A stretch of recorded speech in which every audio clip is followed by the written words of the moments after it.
Let me show these suckers how to ball out here. Oh, man, let me get this together here. Oh, layup. Oh, no. Shot. Oh, three.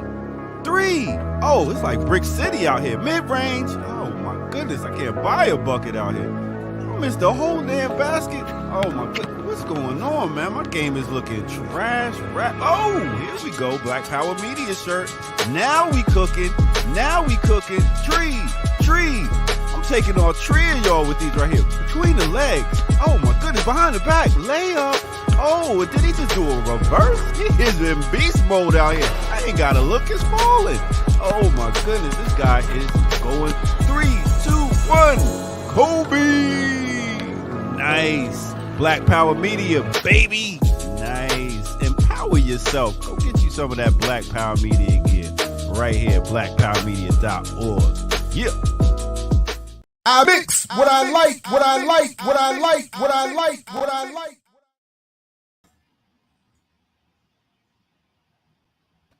Hey, what's up, world? Welcome to another edition of I Mix What I Like with the wrong background. I'm your man, Jared Ball, with my other main man, Geechee. Yo, we still working off the last episode. My bad, everybody.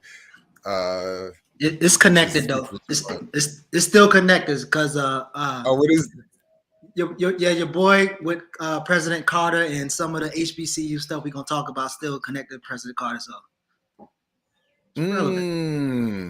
right on. Well said. How you doing, my man? Brother Diallo is still not able to join us. Getting some things together. We wish him a speedy recovery, health, etc. Whatever else is going on, him and the family. He'll rejoin us whenever possible. But how you doing? Feeling good, man. I'm anticipating our stream to go off at some point when you get into your HBCU kids. That I feel like is the light work because again in the second hour we're going to be joined by Dr. Abdulhadi who's going to talk a little bit about her work on Black Liberation in Palestine, but specifically she's going to talk with us about the anniversary of the assassination by Mossad of Palestinian activist and artist Ghassan Kanafani, if I'm saying that correctly. I have to who I've only just been learning about. So but I see, so it's gonna be it's gonna be a morning. So definitely let folks know that you are here. Jump on in. As Ear Doctor says, tell a friend to tell a friend that it's on again. Good morning to the remixers who are here live. Those who will see this later on, peace and welcome to you as well. I did catch this comment, and Raz, I hope all is well and recover quickly. Shout out to you and the little ones. I'm sorry to hear about that. Get well soon. Anyway. And then, of course, throughout the rest of the day, there's a lot coming up here on the platform between Jackie Lukman Nation. I think we get a People's Power lunch today. I believe Kim Brown has her show later on tonight as well. So whether here or affiliated. And is Barter and Bill doing anything coming up? Nah, we still just studying the end game and we're actually trying to work on a panel, but that's kind of in the works. But we definitely just studying right now. All right, right on. Hey, that's what it is. That's important. So, yeah, for sure, definitely. Yeah, I know that's. Always a struggle. Shout out to Quaker Anarchist, the leading social media BPM supporter between it's a tight one between Sugar Booger and Quaker Anarchist. I definitely appreciate their work in these social media streets in support of the platform. As I posted earlier today, we got our monthly report. Subscribers went up, viewership went up. So definitely thank everybody for your support in any way you are doing it. We have projects coming, being announced. We are still trying to grow and maintain and sustain, et cetera, and so forth, and offer up something for your media diet. Anyway, so let's get into this so that let's get into this. I'm not going to play the video, but a couple of weeks ago, and I honestly cannot remember. I really have to do better with this.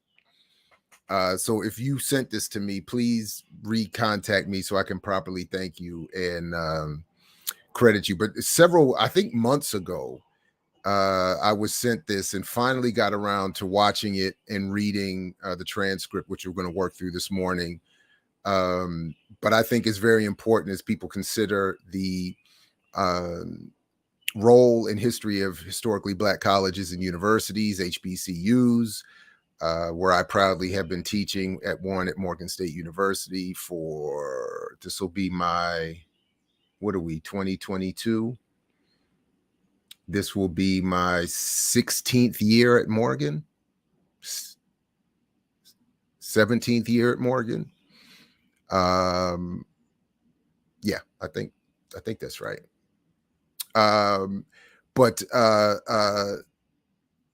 Anyway, in the show description, there are all the links to what we're working from and more, including my Not a Different World historically HBCU project, which I'm inviting people to participate in. All the details are there.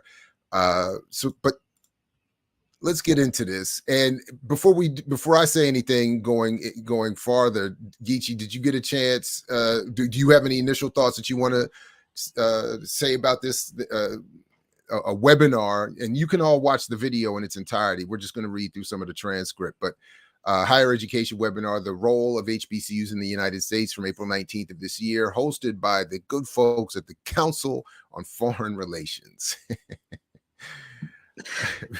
the Lily White Council of Foreign Relations. But I watched the video and then I followed up by reading the transcript, which is interesting.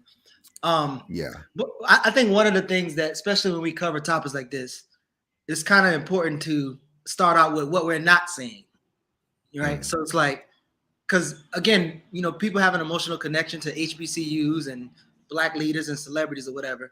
And so sometimes in hearing, or pointing out some contradictions or some issues, people, I might say you're saying something else. So I think sometimes it's important to be like, I'm not saying this. This is not what I'm saying. But but I have tons of notes on this. It's kind of interesting, but yeah. Well, initially, I think that's a good point.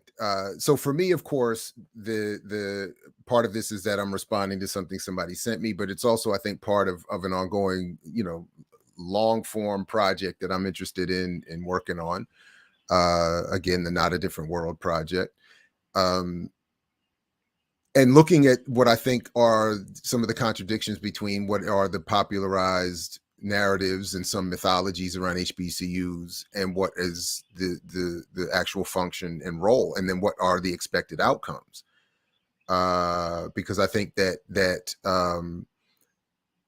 oftentimes the expected outcomes of what students and or faculty or admin or staff are able to accomplish are they don't match the realities. So anyway, I just thought this was fascinating. And again, please remind me if you are to be credited for sending this to me. I really do appreciate it, and was glad to get to watch it. Very quickly, because just so there is at least there's plenty that could be said that and should probably be said about the Council on Foreign Relations. It has a long history. It has, some might say, a checkered history, one often associated with so-called conspiracies, but certainly one associated with what should not be dismissed as conspiracy, but the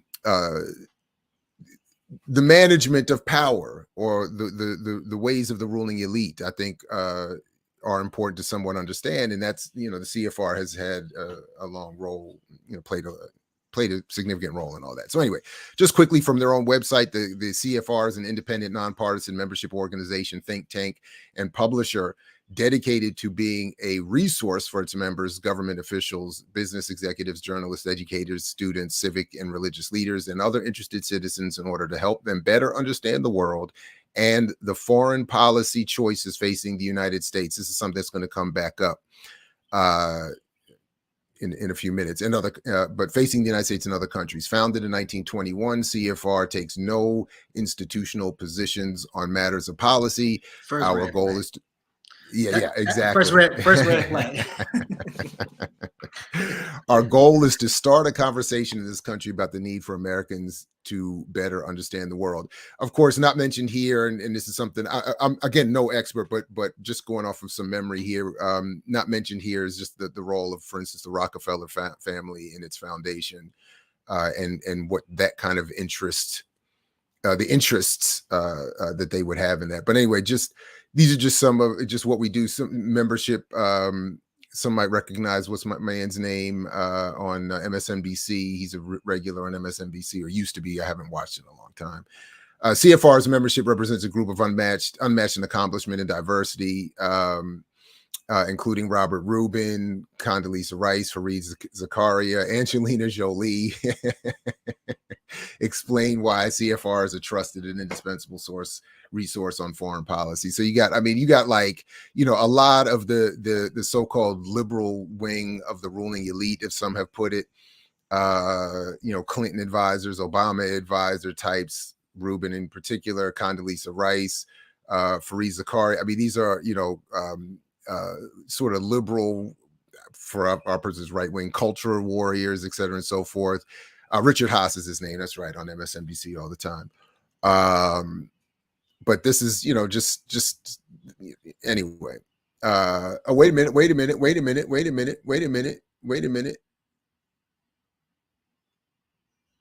Oh, I was going to say, is John D in here? Hold on one quick second. Do they? Anyway.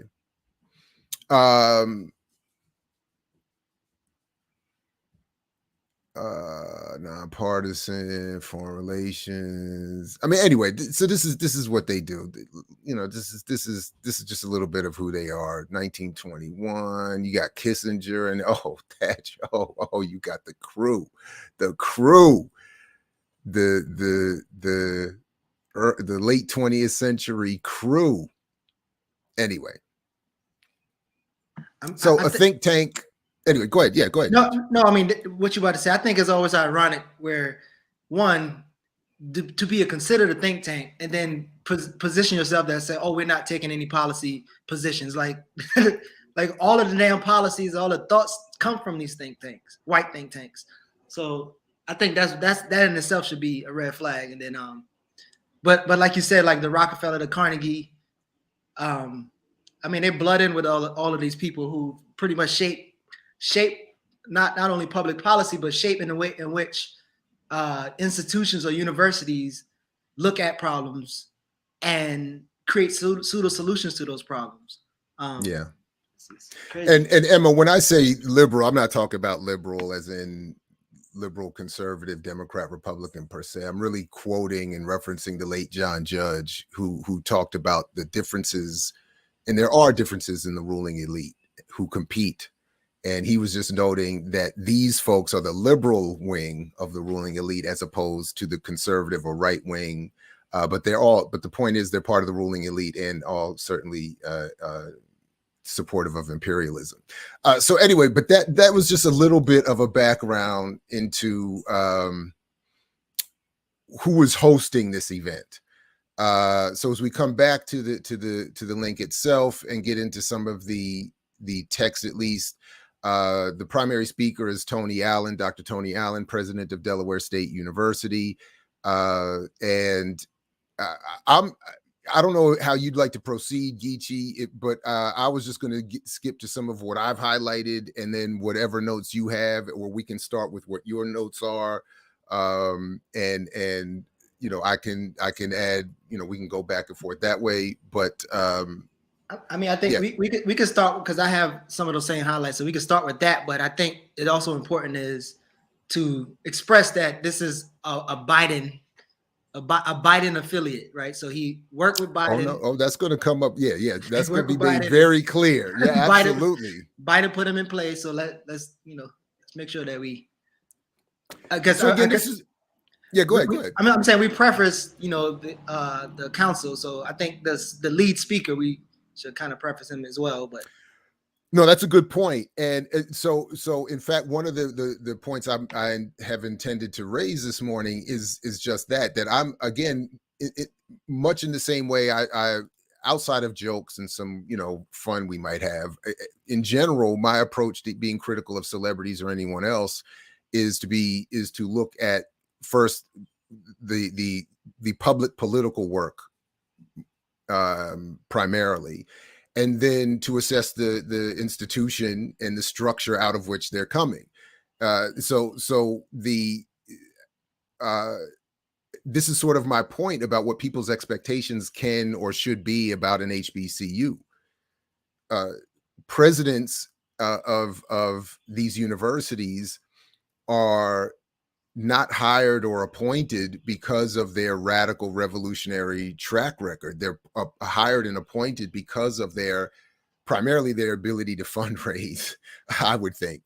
But because of their track record academically, their track record as admin, their track record, all of which is showing that they are largely institutional supporters. And to be a president of any university, much less an HBCU, you have to have and be able to broker relationships with state and federal agencies, with the corporate world.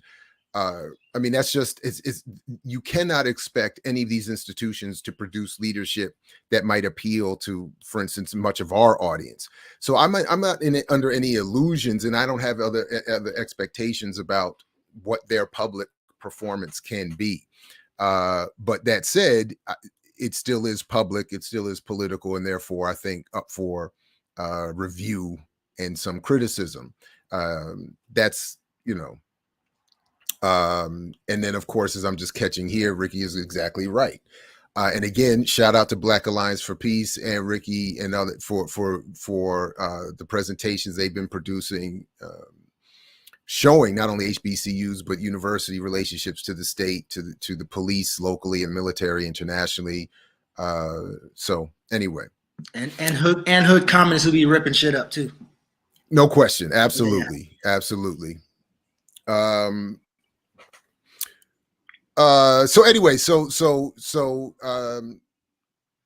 and by the way, that's right. And stay tuned to Hood Communists, because your boy might be popping up there on a forthcoming podcast sooner than later. So you know what I'm saying? So shout out to Hood Communists for sure. Anyway, so I just highlighted this part here where Professor Allen, or President Allen, is saying that with respect to historically Black colleges and universities across the country, we are almost 175 years in existence. And then just skipping down here a little bit, there are only 3% of historically Black, there are 3,000 colleges and universities in the country. Only 3% are historically Black colleges, only 3%. But even today, we still produce 20% of all Black graduates. So, which, just for context, I do think is important. He continues, you may have heard these numbers, but 80% of Black judges and lawyers start out at an HBCU. More than 50% of all Black doctors started at an HBCU. 40% of Black congressmen today started at an HBCU. And the number one driver of lower income African-American people to get into the American middle class today is still their attendance at a historically Black college or university. So again, I think this is a very important passage for understanding everything, even that we're going to get into later on, because this is obviously from his perspective and often the perspective of those in the Black community. Those statistics are read off as positives. They are net positives. This is what we're doing. This is how good we are. But I think from our political purposes, at least part of what has to be understood is that they are positively promoting or framing the inducement and imposed and encouraged inducement among Black people to aspire towards bourgeois middle class lifestyles and politics, to become part of the supportive apparatus of this society, however a better way to put it than that might be. So in other words, they're not here to produce radical, critical, engaged participants in change of, in certainly radical revolutionary change. So I think that's just is an objective and honest an analysis of that as we can get. And Geechee, just in case I don't see, please do jump in whenever you like.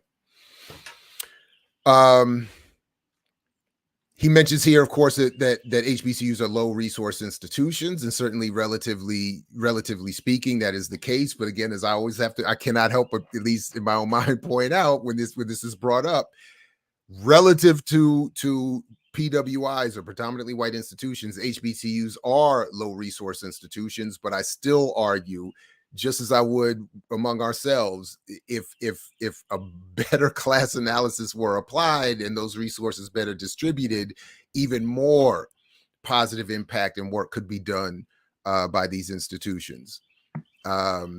But then, as he points out here, since the murder of George Floyd and Breonna Taylor and so many others during that summer of 2020, we've actually seen our profile grow significantly. We've tried to take advantage of that to tell the HBCU story in a much richer way than we had been able to in the past.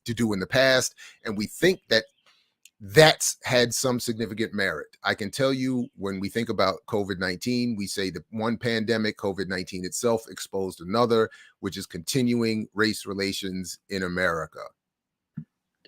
I don't know if I read that wrong, but that just made me cringe. I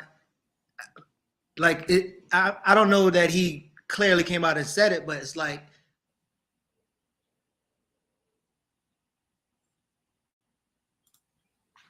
that I went out. I think you froze there for a second. Yeah, I thought it was. Oh, yeah. I thought at first it was a pregnant pause, and it worked. But yeah. No, but it's like he's almost sound like he's bragging about like benefiting from the death of African people at the hands of the state, and what you would hear is he's bragging about how the state is pouring in more money to the HBCUs. It almost sounds like, we want the police to stop killing us. Let's support Black businesses.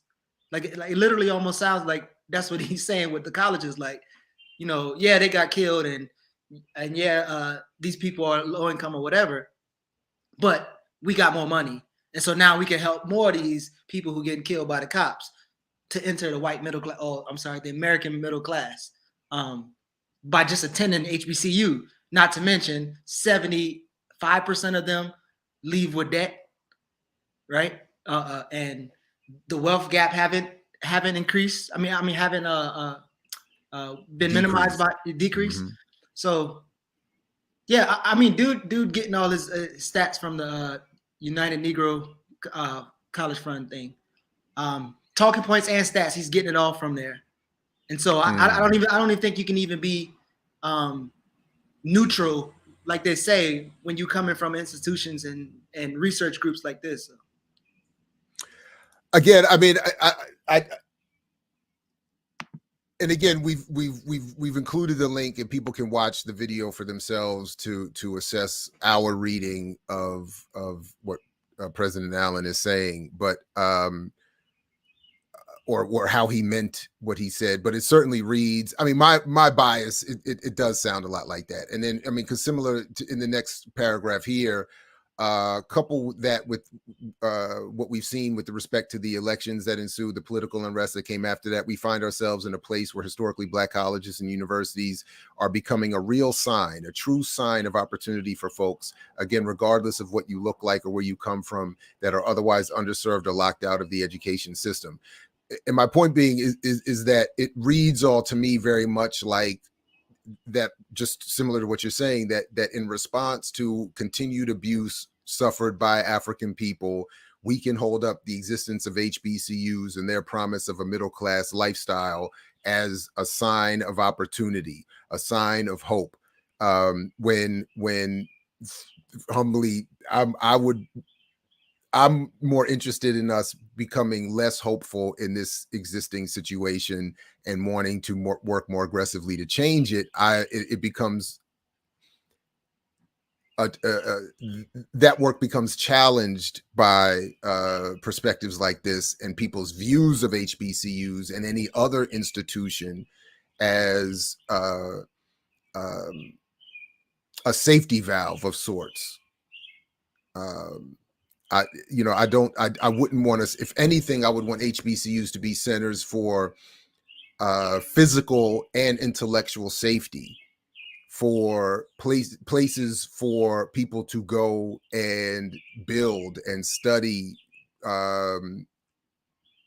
movement history, quote unquote radical theory, as a I keep thinking of Dr. Clark's reference to that pastoral place, that place where we can go to recover.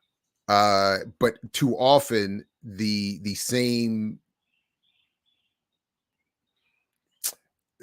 the problems of the world are invited right into the HBCU too often is really the thought I'm getting at. So anyway, I remember reading the article when I don't know if they was talking about, well, Hood Comments was talking about something similar to this, and it was talking about how like institutions like this are obviously business, but they use the death of poor Black people as a lucrative fundraising drive.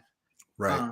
So it's like, I mean, the literally the people who supposedly helping these people are also commodifying. You know, obviously nonprofits, they getting their rocks off too after, the bleeding heart white folks want to give them more money for something, but I see it no different, right? Well, I mean, in this next piece here, I think again speaks right back to it. While again acknowledging that HBCUs are low resource institutions and supporting a low resource community, the 101 HBCUs at last look contributed more than $14 billion collectively to the gross domestic product in the country. So relative to a GDP that I last saw was expanding to close to 25 trillion, although I just saw a report this morning that said it's going to contract again soon, and that's going to cause even more problems for those invested and trickle down abusively to the rest of us. But so 14 billion in the context of 20 plus trillion isn't, maybe, I don't know how people would measure that, but the point is still here. It's being discussed and reported as a positive that these low resource institutions and communities are still kicking right back into the national GDP, which of course means are largely supporting those who own the economy. Again, it's quite the opposite. Not only, to your point, Geechee, are we not seeing it? Of course, it's not HBCU. The racial wealth gap, so to speak, is not the cause of the HBCUs. But as we see, they're not able to help collapse that gap. Quite the opposite. They're helping feed the broader economy. So it's anyway. Having said that, continues President Allen, you heard my role as chair and this goes to your point of a minute ago, Geechee. Having said that, you heard my role as chair of the board of advisors for the president on HBCUs. That board has been around since 1976, really started under President Carter, and there has been an executive order issued each year to make sure that the White House initiative on HBCUs gets its attention on the board, and the board helps serve a role of guidance and oversight. So just again, situating President Allen's position here and the relationship between HBCUs and the federal government, again, largely dependent on the federal government in many cases for funding, and certainly, again, therefore have to be seen as part of the national institutional apparatus, structural apparatus. I want to go back. You mentioned something. Sure. You mentioned something, and I guess I want to stay there a little bit. So when we think about HBCUs, right? Sometimes we mix this thing with like the mood of like Black college students during like the 60s. And I think we begin to be like, okay, if the students were moving like this, right? So if Stokely Carmichael, if Malcolm X focused on like the Black students, the institution must be associated with the students. And sometimes, and most of the times, or not all the times, the students are kind of adjacent to the institution. They just happen to be at an institution, but the institution didn't help them develop any kind of political thought, or even actions. In fact, the institutions normally frame them to be, accepted of the state or trying to fit within the state.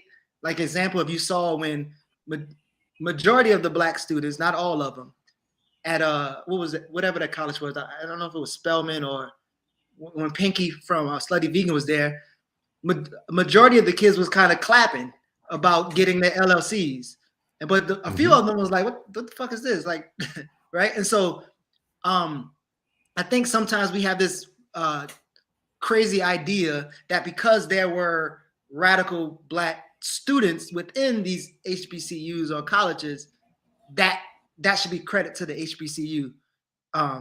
But you know, if we like do some kind of assessment, we'll see HBCUs produce like Black adults with less morals, right? They're not coming out of there anti-capitalist, and even more or less political intelligence or clarity. So it's like, I don't know if that makes sense, but like, I think it makes sense. I don't know. I just don't know. I don't know how we would assess that. But I think other than, you know, the comparison, I'd be interested to see if that study has been done or could be developed. There may be some in the literature already on that. That is comparing the political, the politics of graduates of HBCUs versus PWIs. I think that would be interesting. And if anybody's aware of any research to that effect, please pass it on. You know, again, I keep going back to, and again, we got to do another interview at some point. But in Dr. Jelani Favor's book on the history of HBCUs,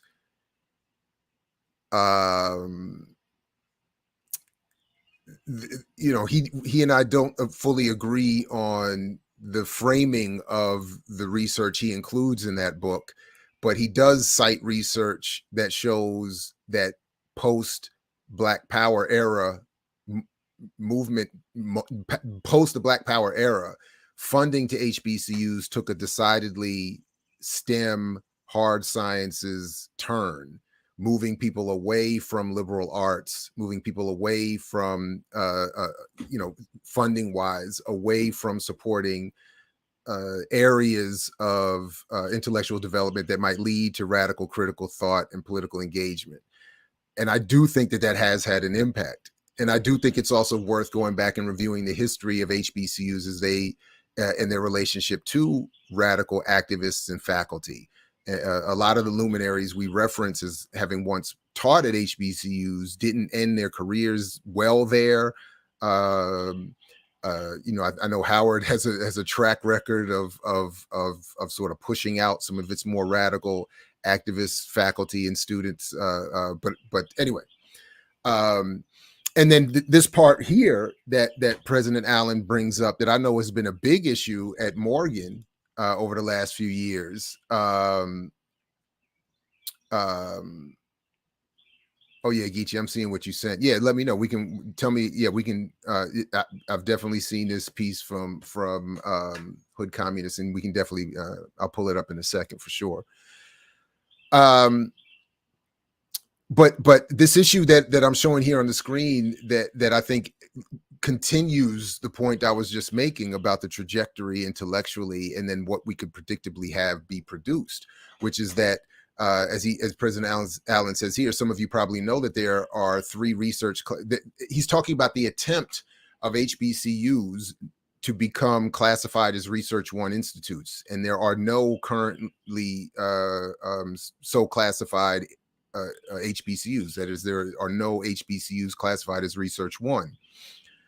So as he says here, you probably know that there are 3 research classifications put out by Carnegie. Research 1, Research 2, and Research 3. Research 1 is the highest, and there are no HBCUs that have cracked that threshold of Research 1. Largely, this has to do with the amount of PhDs being taught and produced, the amount of research grants and research that the university is producing. And as I've argued humbly in meetings and rooms where I honestly don't get a lot of attention, it is not fair to expect any faculty at an HBCU to produce at levels of a Research 1 institute if we're not getting what Research 1 institutes get, starting with increased pay and reductions in course load. Those are the two, for me, primary. Before anything else, before we get to grants and anything else, those two things have to change. And they are cornerstones of an HBCU faculty experience. That is 4 courses a semester, regardless of time, tenure, rank, seniority, etc., and relatively lower pay, particularly if you are not in economics and you are not in STEM or other hard science fields. As again, I have said before, I was told by a former high-ranking administrator at an HBCU, Dr. Ball, your problem is that you want to create new research, and we don't do that here. Your job is to create menial laborers for the communications industry. That is the overriding view, I would argue, that is held too much, largely because of the point I just made. If faculty, before we get to anything else, the quality of the students, the quality of the faculty even. If you're teaching 4 courses a semester, every semester, for your entire or bulk of your career, you are not as an effective teacher or researcher. So, I don't know how they're looking to reconcile this. I don't know what the likelihood of any of this is to be. And then the last point I wanted to make is that if there is Research 1 to be achieved, it will be, I'm predicting, largely on the basis of research produced and funding allotted for those in STEM related fields. It will not be because these institutions are producing critical theory and liberal arts type of work. So yeah. And then before you go on, did you want me to pull up the Hood Communist piece now, or you want to save that to come back to, or how did you want to deal with that? I mean, I think you was actually mentioning some of the things, like even some of the titles, but I mean, we can, I guess we could pull it up now. I'll at least show it. Yeah. There's we're probably not going to get to everything I had intended us to anyway, but so it doesn't really matter. This is a piece from October 28, 2021, the neo-colonial collusion of HBCUs in the state. It is a great piece. And I should have probably referred back to it before today, but as you see, we're running out of time anyway. But anyway, go ahead. Was there something in particular from this you wanted us to talk about? Well, no, I was actually about to kind of continue a point that you was making, but sure. So Go ahead. when you think about like this research, right? And I keep thinking about, I thought Dr. Amos wrote about this a lot, and about like the behavior revolution, where the institutions are being taught how to look at problems and taught how to supposedly address problems. And so even throughout this interview or whatever this was, he started talking about, and not the institute, but the council also, the goal was for us or Black people to understand the world, understand the forces of phenomenon, and talk about how these things affect people who don't have as much as the others. Like, and none of it is going to delegitimize the state or delegitimize U.S. imperialism. More so, it's just kind of like, how do we get within it? Like, and that reminds me of a conversation, one of the last public conversation me and Assata was on, about your book, I think, with Mayat from Morgan State. And she was almost kind of like explaining, like, well, we can get in and, sell some of the bombs. Like we could sell some of the bombs.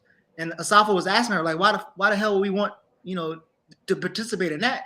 And she got mad and just kicked them off of the platform But it was a valid question. She's talking about producing Morgan State students into the defense industry and being entrepreneurs and contractors in the defense industry. So it's like that's already happening. So she doesn't. That's long been going on. So she doesn't. And yeah, shout out to Sister Mai. She's not the biggest fan of my work, but shout out to her. And we just disagree on this point and several others. But it's all good. No, but yeah, that's what I was at. Yeah, no, I appreciate that. But just going on, I mean, similarly, as President Allen brings up here, bringing in millions of dollars from major banks. Not only is this going to help us with respect to placing our students, we actually think it's significant benefit to the companies themselves in both cases. And one was Bank of America and one was JP Morgan Chase. Their funding has actually been catalytic in encouraging more corporate partners to take a look at HBCUs. And we think that is really, really important. So again, just like, I mean, I think it's no coincidence that Bank of America and JP Morgan are also two of the primary funders of for instance, Killer Mike's Greenwood Bank venture. They are part of the overall allotment of corporations over the last couple of years to Black Lives Matter, and we've talked about Black Lives Matter related work as we've even shown. Very little of that money involves anything that is outside lending, investing, saving, business development. So it's all. And again, this is why, I mean, the work of that we're doing here on this platform that many associated and in our audience are doing in their work that's why so much of a challenge emerges from within the communities we're doing that work. So much of the institutional influence and the spokespeople and the framing and the education is shaped by these very same entities. And I think, again, why it was appropriate for hood communists to describe it as a neo-colonial relationship. Big shout out to my own president, Dr. David Wilson. Morgan State University gets a mention in here because in this section where they're talking about building relationships between African America and the African diaspora.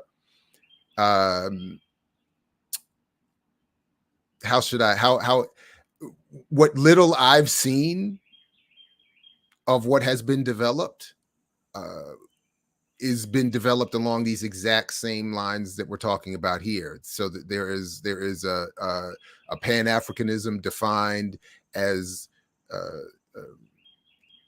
a United States of Africa under scientific socialism, and then there is also a Pan-Africanism that is defined as Black capitalist business relations. But because as we continue, in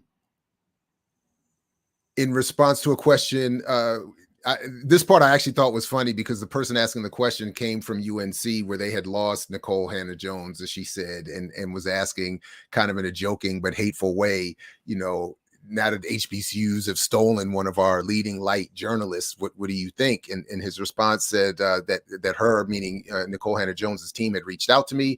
I think it was just last week, to talk about the Center for Journalism and how she wants to extend opportunities for aspiring Black journalists, in particular at HBCUs, but also wants to help tell the HBCU story in a much more comprehensive way. So I can't wait to spend time with her and hopefully leverage her tremendous talent in doing that. I have said on many occasions, HBCUs have a great story, but we do not have enough storytellers. So being able to demystify what has been that has really built a leadership talent pipeline and the economic opportunity pipeline for so many low resource folks who are now leaders in our country is a story that deserves its time in the sun. And we as presidents, my colleagues and I, have to be much more deliberate about that in our ongoing work. I'm hoping that the board of advisors and things like Professor Jones's center gives us the kind of elevation we need so we can have other partners like the Council on Foreign Relations help us sustain that moment where we find ourselves. So the very first thought I had as I went back and read this was, will this Center for Journalism report, or how will it report on, for instance, the recent protests among Howard students, staff, faculty, and others? And the second thought I had was, this is why I'm inviting folks to check out and participate in my Not a Different World HBCU project, because the stories that I'm being told and are collecting, I'm confident will not show up at all or accurately in the work that's produced out of here. Having been in a school of journalism at an HBCU, I'm not confident that these stories will get, as he said, their walk in the sun. But anyway, a couple more from me, and then definitely make sure you jump in. I'm going to rush a little bit here. Because they talk a little bit about Black political thought, and again, the relationship between Africans and the diaspora. He does mention, I thought fascinatingly in his response, that he has a little bit of a concern about classism. Did you catch that too? No, yeah. No, this was one of the ones, like, because I was like, is there somebody who's left leaning or left gonna be in the audience to ask a question? I like, this might be the question, but then his ass answered what you got highlighted down there with Jim Clyburn shit. Like, it's mind-boggling to me. Like, any person with brain activity, especially in South Carolina, know the type of shit Jim Clyburn is on. But he says at the time that President Biden was running and the campaign was suffering mightily, there was a Black man, and because he's talking about Black political thought, like Jim Clyburn gives us Black political thought. Black man in South Carolina, proud HBCU grad, Congressman Jim Clyburn said, "I know Biden, and Biden knows me." And that's it. Knows us. He said us. Us. I mean us. Biden knows us. You know, he knows Charlemagne and them too. And it changed the state of his election.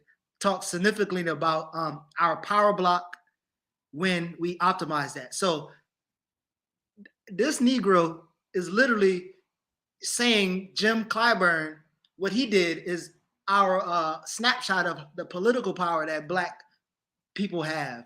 And to me, that's mind blowing. Again, Jim Clyburn is I mean, him and Tim Scott.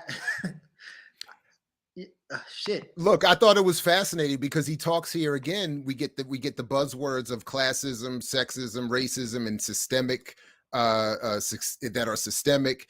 But then to your point, the very next reference he gives us is someone who supports. I mean, so many problems with Clyburn, but in this context, whose only value is to save the presidency of Joe Biden, as if any of these systemic relationships are even at all threatened, much less upheld by that kind of work. I mean, so it again, I just thought that was perfect when I heard it, and then went back and made sure to highlight it in the text. Very quickly, because I know we only have a couple minutes, but it's actually a nice way to end, and it kind of is a segue to what we're going to be getting into in terms of the international community, because the conversation sort of ends with a focus on HBCUs and their role in producing or helping the foreign policy of the United States.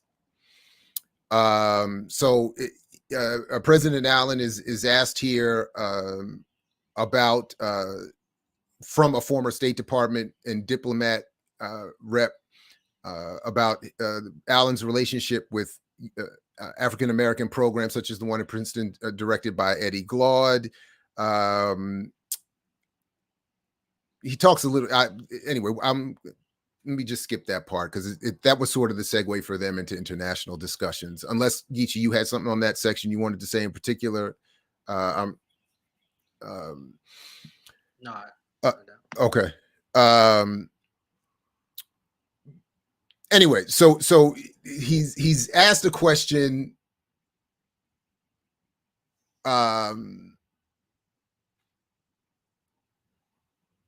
Anyway, like I said, they segue to international affairs. So he says here, so we would be very pleased to engage with folks from HBCUs around a new book that I had the privilege of writing with Aaron Williams and Taylor Jack. Aaron Williams is retired USAID and was a sector leader in international affairs in the nonprofit sector of government and the private sector. And this was his legacy upon retirement, was to engage his peers, his colleagues, all of the giants who went before, to be able to collect advice and guideposts to the next generation of young Black leaders who were interested in international affairs. Now, obviously, with the history of the U.S. Agency for International Development that came out of the post-Second World War efforts, because I think it was founded officially in 1961 or so, you know, to be the non-governmental, so to speak, pathway through which U.S. private sector and military interests would be developed in other parts of the world. It's been obviously what, you know, deeply associated with the CIA, Cuba, Haiti, I mean, everywhere, Panama, Dominican, I mean, everywhere. So, you know, associated with the CIA. So when people read, you know, State Department, USAID, international affairs, that's, I think, the appropriate frame. I guess the question I would ask also about the Americans, the nation's talent needed from a national security perspective, also from an economic perspective, the talent that is needed to go to actually drive the American economy, drive America's leadership position. And as the United States is becoming essentially majority minority, can the United States, how important is it that we develop the talent that is our underrepresented populations in order to sustain America's leadership? That's the kind of so that's, you know, the direction of the commentary and the question that he's asked. So as he says here, that is President Allen. As we've seen some symbols just recently, if you look at the president's cabinet, the most diverse cabinet in the history of the United States. Obviously, I know many of you probably saw the hearings for soon-to-be Supreme Court Justice Ketanji Brown Jackson, and you saw the good and the bad of that and what might portend for our own civility in this country. But again, it's all to the good that the president's cabinet is diverse, that we were going to get another Black Supreme. Anyway, you know, almost without question. And then they come back to the specific question of the Council for Foreign Relations and its global access pipeline and the International Career Advancement Program, all of which are meant to help diversify U.S. foreign policy or its presentation of U.S. foreign policy.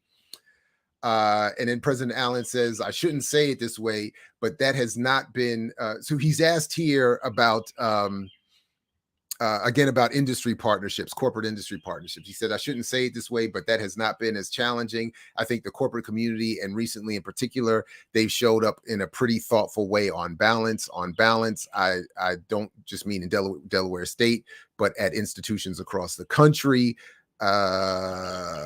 I want to stay there for a second. So I hate using the concept preaching to the choir. So I think for our audience, we preaching to the backup singers who normally sing and are smarter than the live act. But I think for the people who who don't have, you know, who I guess develop in politics, some of the questions you should ask yourself, like when corporations and governments increase their funding to HBCUs, what does that mean? What happens with those dollars investments?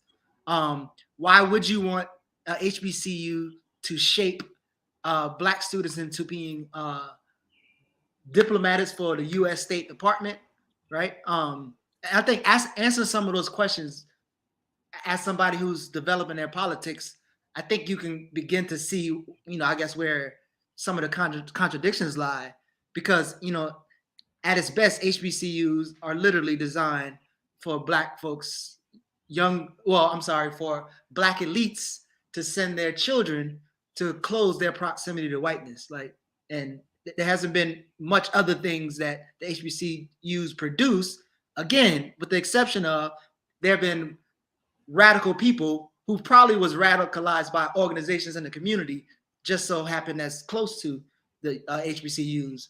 There's been individual students that have been done some amazing things that actually come from HBCUs. But just as much as you have a Stokely Carmichael, you got 90,000 Ketanji Jacksons and shit like that.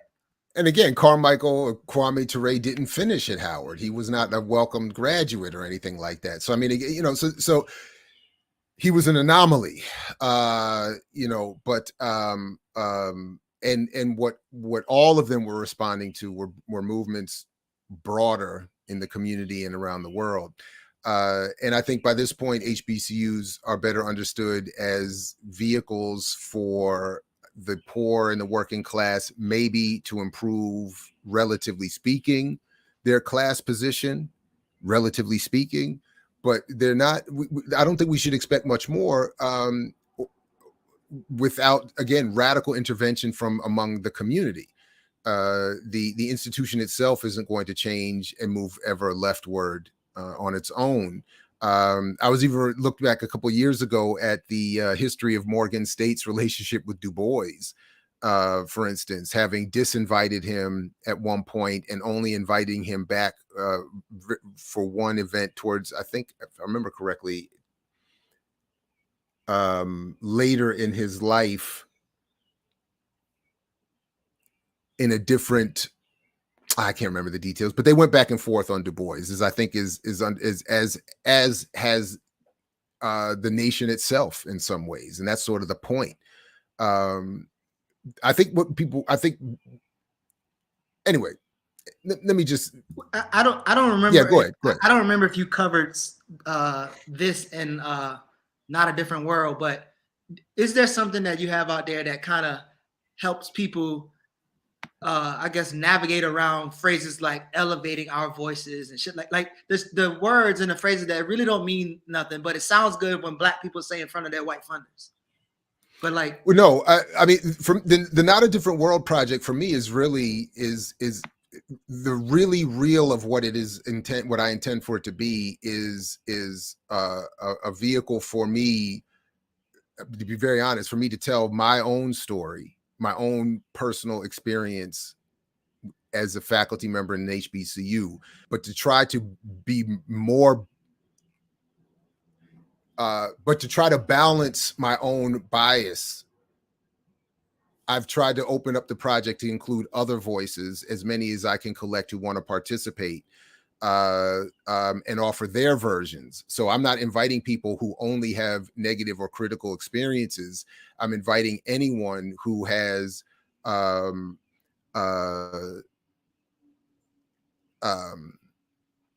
any experience as a student, faculty, admin, staff, parent, engage with HBCUs, to click the link in the show description, read over the survey, submit your questions, your thoughts, and eventually I want to turn that into a book, maybe a long form podcast. I don't know exactly, or both or whatever, but to lay out so that people get to get a more, I think, critical and honest view of what these institutions are, both in the positive and in the negative.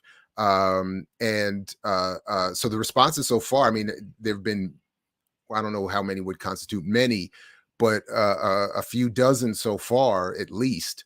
And they're fascinating. So people can participate at any level of anonymity or lack thereof, as they see fit. So, you know, so maybe specifically to your question, some of that would be answered in people reading eventually the stories that are being told and shared. I think you get an idea of what phrases like that actually mean in light of the actual lived experience. But anyway, so that's sort of the point.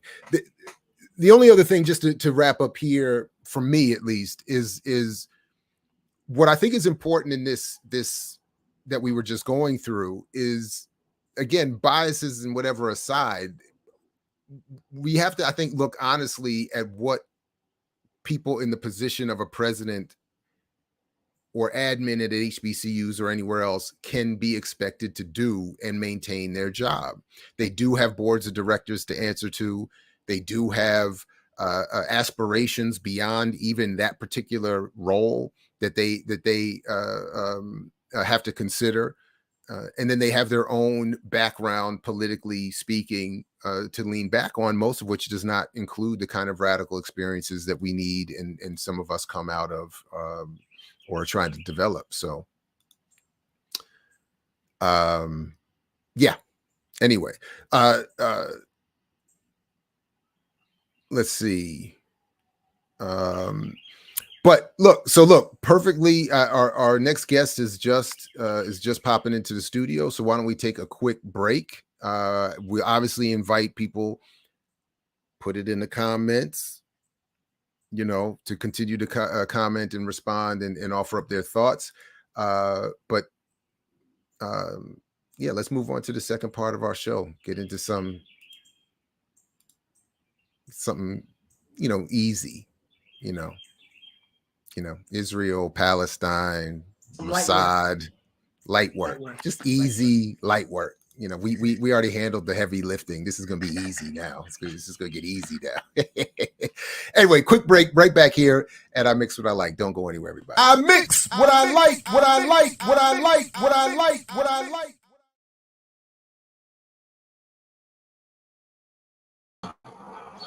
All right, everybody joining us now, as promised, and I'm very happy to have her joining us here.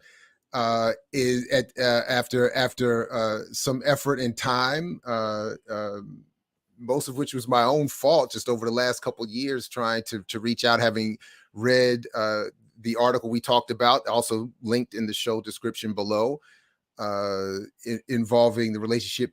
Actually called Framing Resistance, Call and Response, reading Assata Shakur's Black Revolutionary Radicalism in Palestine, written by our next guest, Dr. Rabab Ibrahim Abdulhadi, who, among many other things, is the founding director and senior scholar of Arab and Muslim ethnicities and diaspora studies program at San Francisco State University.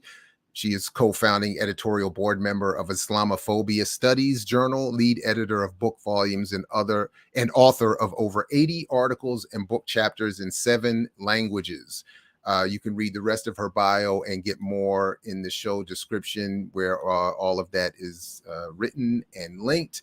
And again, Dr. Abdulhadi, welcome to the program. It's good to see you.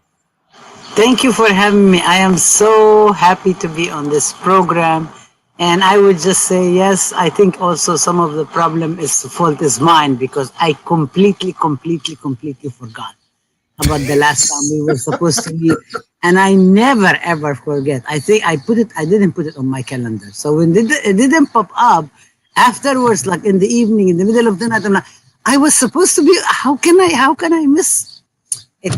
My sincere apologies to you and your listeners. So I'm no, I appreciate that, and it's good that we're finally catching up. And thank you for joining us, because I know it's a bit earlier for you on your side of the country, and so anyway, I appreciate it. But let me first start.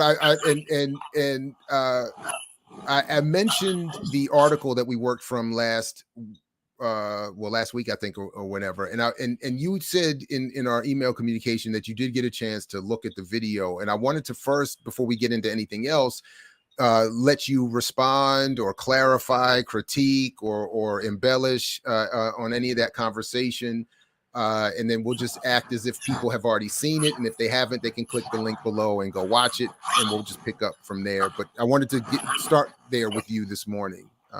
Okay. Well, let me first start after thanking you and appreciating being here and connected with your listeners and with your own scholarship and your very, very long work, to acknowledge that San Francisco State University, where I teach, sits on indigenous, unceded, stolen lands. I'm currently on the East Coast, which is on the land of the Lenape Nation, also another displaced indigenous people. And I come from Palestine, as you know. I'm not only a scholar of Palestine, I was born and raised in Palestine. And I would want anybody who goes and visits or lives or stays or does work, I would like people to acknowledge that. I am not very fond of people saying thank you for permitting us, because there has no permission been granted. People just come and live, right? Except for those communities who've been kidnapped and forced and enslaved and lived in this country against their will. And I'm speaking about the African people. So I want to, it's very, very important for us to contextualize where we come from, where we're at, what our history is all about. And so that's one thing to kind of really frame everything I do. Secondly, that I was elated when I was invited to respond to Assata Shakur's, to my people. I mean, this was a special issue that the Women's Studies Quarterly was organizing on protest. And I had all intentions to submit an article. And then I said, I've been having all these attacks against me by the Israel lobby, by white supremacists, right-wing groups, along with my university administrations, who has basically sold out the whole mission of San Francisco State as a social justice institution, because they keep marketing and selling out the 68th strike as if it was their own, but without actually paying any dues to the 68th strike. And so I've been subjected to all these attacks that have been make it impossible for me to sit down and write an article. So then I was asked if I would be interested in reviewing an article for this, and I said sure, I would be very interested in doing so, because I wanted to have something to do with that issue, because one of my areas of expertise is social movements, collective struggle, resistance, and so on. And so then the editors came back to me and said, we have better yet another thing for you. We do not know if you can do it. We have this essay by Assata Shakur called To My People, written in the 70s. And we are going to be asking 3 or 4 different people to respond to it. And we would really like for you to respond to it. They've also asked Angela Davis. They've also asked Charlene McCorders, and also asked Melanie Cervantes. And so I was just elated. I was just so happy. So I dug my teeth into it, and I wrote much longer, like twice the size of what they expected. But I think also, I'm a scholar activist. I'm a public intellectual, organic intellectual, I'd say. So to me, when they said they wanted to cut piece of it, I said, it's okay. There'll be always another opportunity to fill in what I wanted to discuss. So I focus on the 3 most important things that I thought maybe people who are interested in Assata Shakur and what she stood for and what she stands for, and her words resonate with Palestine. To me, there were so many other ways. Every single word, you read it, every single word speaks to Palestine. Whether you're talking about the ways in which people who struggle for resistance are criminalized. And I'm saying criminalized, I'm not saying that we normalize criminalization, but are criminalized by the status quo, by the powers that be, by those in power, in order for them to continue the system going. This is why they're doing it. But we get presented as criminals. We are never acknowledged as victims. One of the problems of the Palestinians that we actually have to spend time to say that, for example, Shireen Abu Akleh, the Palestinian journalist at Al Jazeera, who was killed by a sniper in her neck while she was wearing a helmet, she was wearing the vest that says press, by a very trained Israeli sniper from the Israeli intelligence, very specialized unit. This was a mistake. First, Israel said, no, it wasn't Palestinians who killed her. It was Palestinians who killed her, which is interesting, if you allow me, happened in at least two other cases that I'm working on. One is in the case of Shadan Abu Hijle, who was the grandmother of my nieces. My daughter is married to her daughter. And she was killed in 2002 during the Aqsa Intifada when an Israeli jeep stopped in front of her house. She was sitting towards the back end of the garden with her husband. He was picking oregano. Her son was behind her, who's a very well-known professor at Al-Najah National University, and who incidentally was imprisoned at the age of 12. He was one of the Palestinian prisoners who was imprisoned and tortured by Israel at the age of 12. And she was sitting embroidering, making something like what I'm wearing here, the borders of the kafiyah, the Palestinian embroidery. They stopped. They got out of the tank. They got out the machine guns and they walked to the house. She was inside the garden and they shot her and killed her. At that time, Israel had declared complete curfew.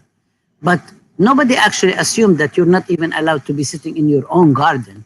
And then they went and for many months claimed that it was Palestinians who killed her.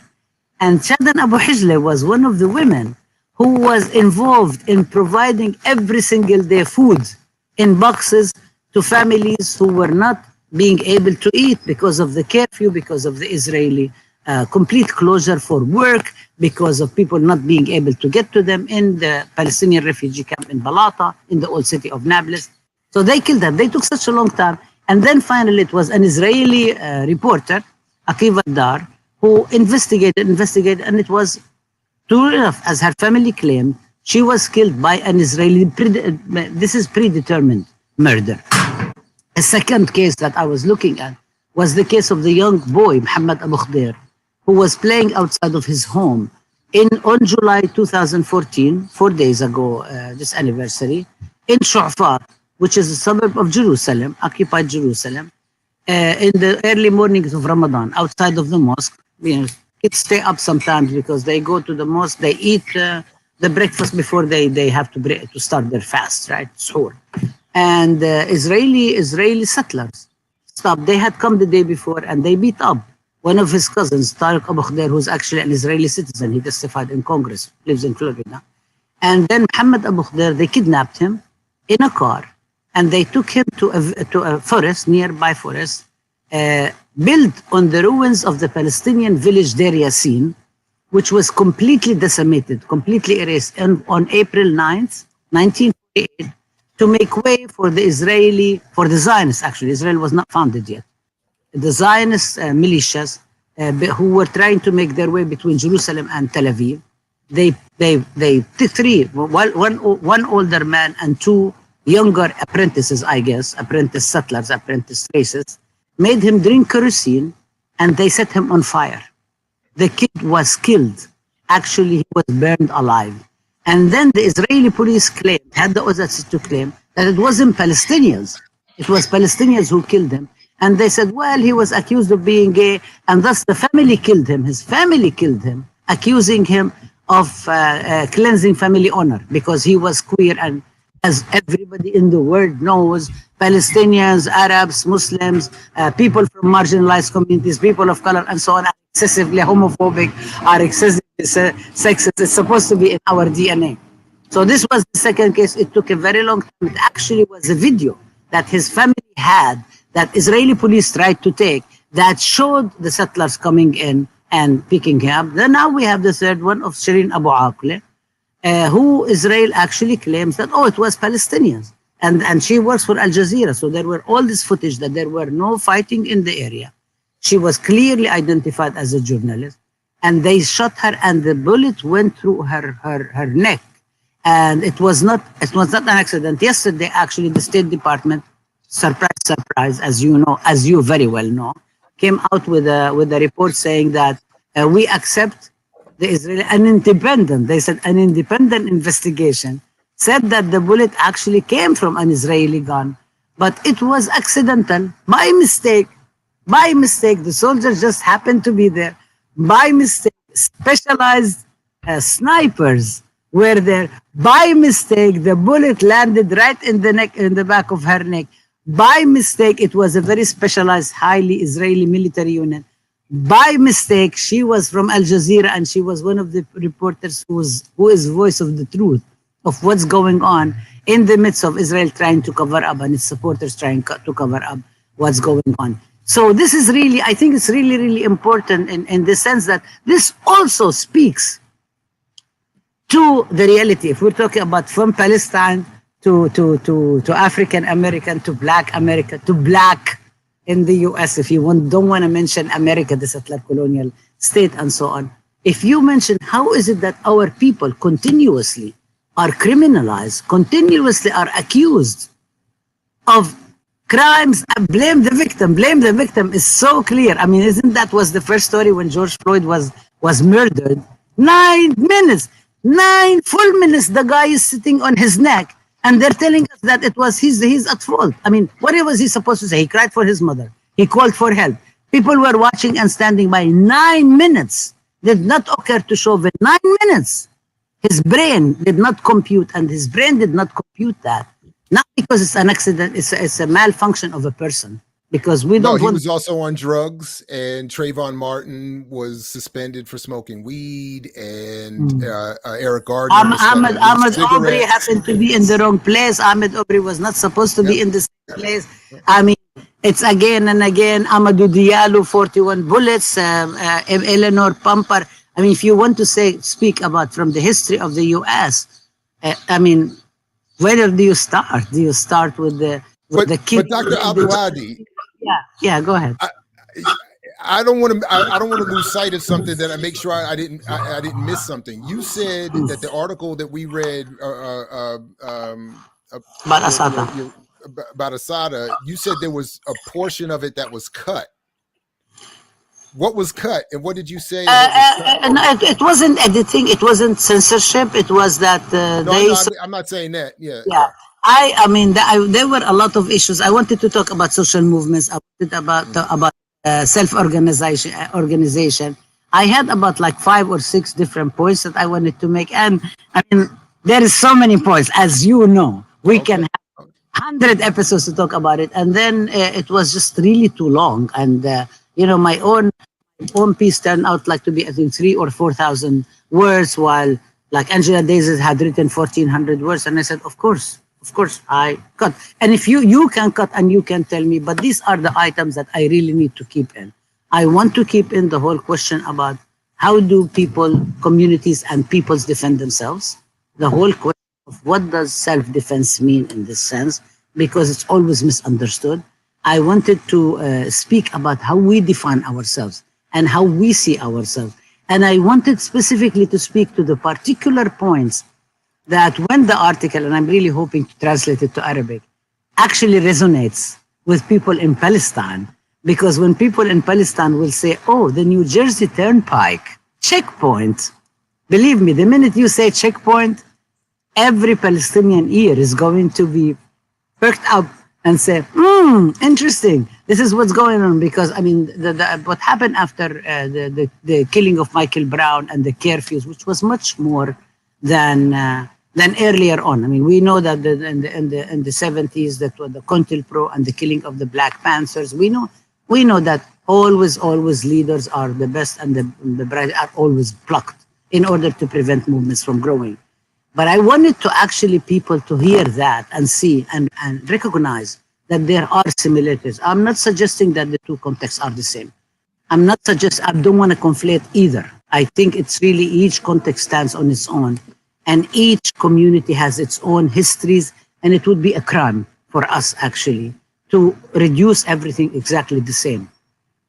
But there are things about repression, about repressive mechanisms, about institutional bodies that read similar memos, that coordinate with each other, that apply similar tactics and so on. And that as this big video that Black for Palestine created, actually after Michael Brown was killed, say when we see them, we see us. And there were many people in it holding signs, either in the names of Black people who've been killed, murdered as a result of the system, or it was Palestinians who were killed, bringing the similarities together. And of course, I think, your show has already shown that we're not only talking about Black people, we're talking about the people of the world, the 99% of the people, third world people, whether third world people in the third world, in their own, where they come from, or the third world people who've either been kidnapped, who've either been assassinated, who either had to immigrate because the conditions in their countries got so bad, and then they come here. Also, they get treated very badly. Whether we're talking about the indigenous people of the land, that the U.S. had the settler colonialism, I would say. It wasn't U.S. then. 4 days ago, they quote unquote celebrated an independence of the U.S. settler colonial state from the colonial state. It's very, very interesting. It's kind of just like Israel. Israel on May 15th celebrates its independence from the British colonialism. We say, what independence are you talking about? This is settler U.S. state. You're actually creating a settler colonial state out of a colonial state.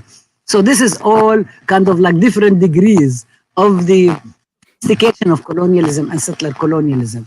So I think this is really, really important for us to also remind ourselves. And in this sense, for me, also the whole question of the fugitive slave patrols, of the raids, of the killing, of the plunder, of the stealing of the bones. And if I may say, for example, the bones of people who get stolen. Like now, there is so many. It's not only in the U.S. and Canada that indigenous people, First Nations, are actually.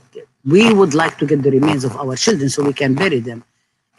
Elsewhere in the world, there is many. I mean, Sarah Bartam was only finally received a dignified burial in South Africa only after political apartheid was defeated. And I undermine political apartheid because we know there's other also.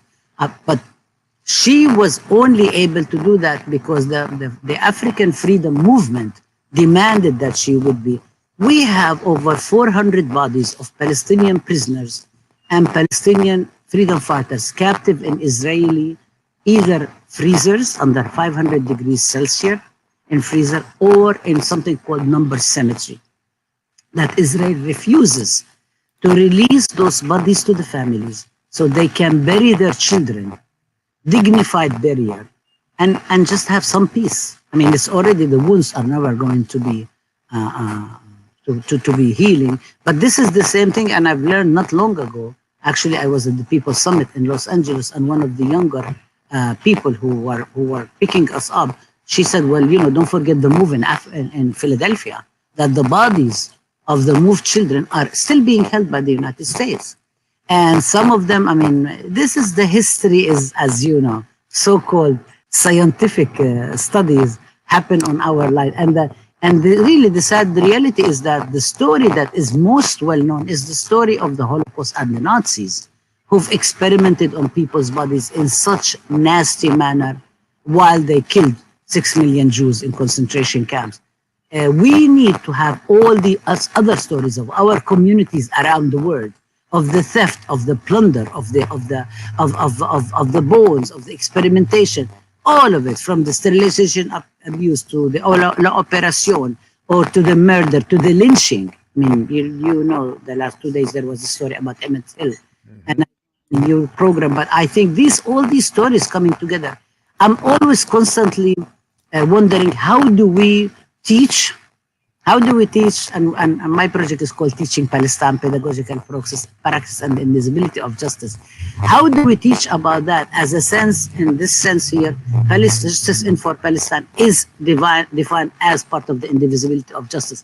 How do we teach? How do we educate? How do we let our communities know about each other when there is every single attempt made to separate us from each other, to block the information from us knowing about each other, to pit us against each other, to have us not come together because colonialist rule is divide and conquer. It's always a very old rule, and it continues until today. Whether the system is called colonialism, whether it's called Zionism, whether it's Islamophobia, whether it is anti-blackness, whether it is white supremacy, whether it is capitalism and greed.